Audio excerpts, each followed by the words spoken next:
Halo Sobat Gila Film, kembali lagi di channel Gila Film dalam konten review. Kali ini kita bakal review film horor yang paling ditunggu-tunggu tahun ini, yaitu Pengabdi Setan 2 Communion. Selain pemeran di film pertamanya kayak Bron Palarae, Tara Basro, Andy Arfian, dan Nasar Anus, ada juga pemain baru kayak Ratu Felicia, Jordi Pranata, Fatih Unru, dan Muzaki Ramdan. Jadi setelah peristiwa di Pengabdi Setan 1, Bapak, Rini, Tony, dan Bondi pindah ke rusun di utara dengan alasan di rusun lebih aman.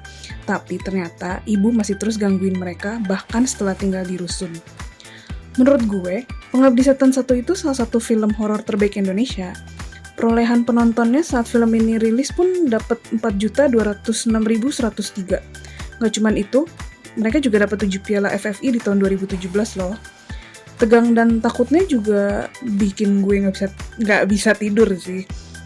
Berjarak 5 tahun dari film pertama dan katanya didevelop selama 2 tahun, tentu aja bikin gue berekspektasi tinggi banget sama film ini.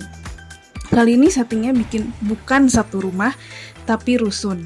Dari trailernya pun kita dikasih clue kalau bakal banyak kejadian di sini yang bikin kita merasa terteror. Apa gue ngerasa terteror? Awalnya iya. Jumpscare-nya jujur emang cukup serem ya.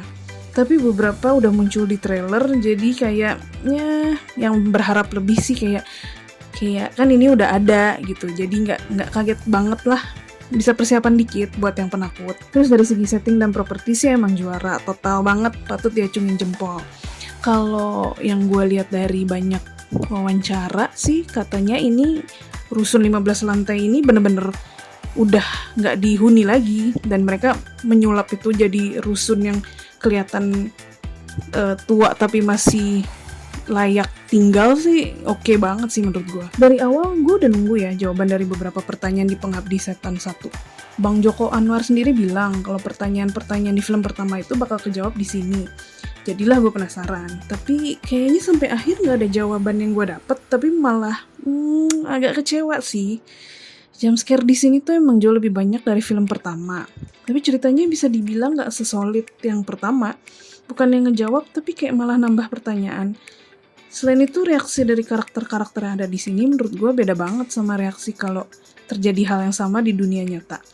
Agak susah sih jelasinnya tanpa spoiler. Tapi coba pas nonton kita bayangin kalau lagi ada di posisi itu. Apa yang bakal kita lakukan? Pasti sih bakalan bilang, kayaknya kalau gue di posisi si itu gak bakalan gitu deh. Ya, tapi buat para pencinta horor emang kayaknya harus nonton sih film ini. Setidaknya bakal seneng ditakut-takutin selama 2 jam. Buat rating gue kasih 2 aja cukup sih.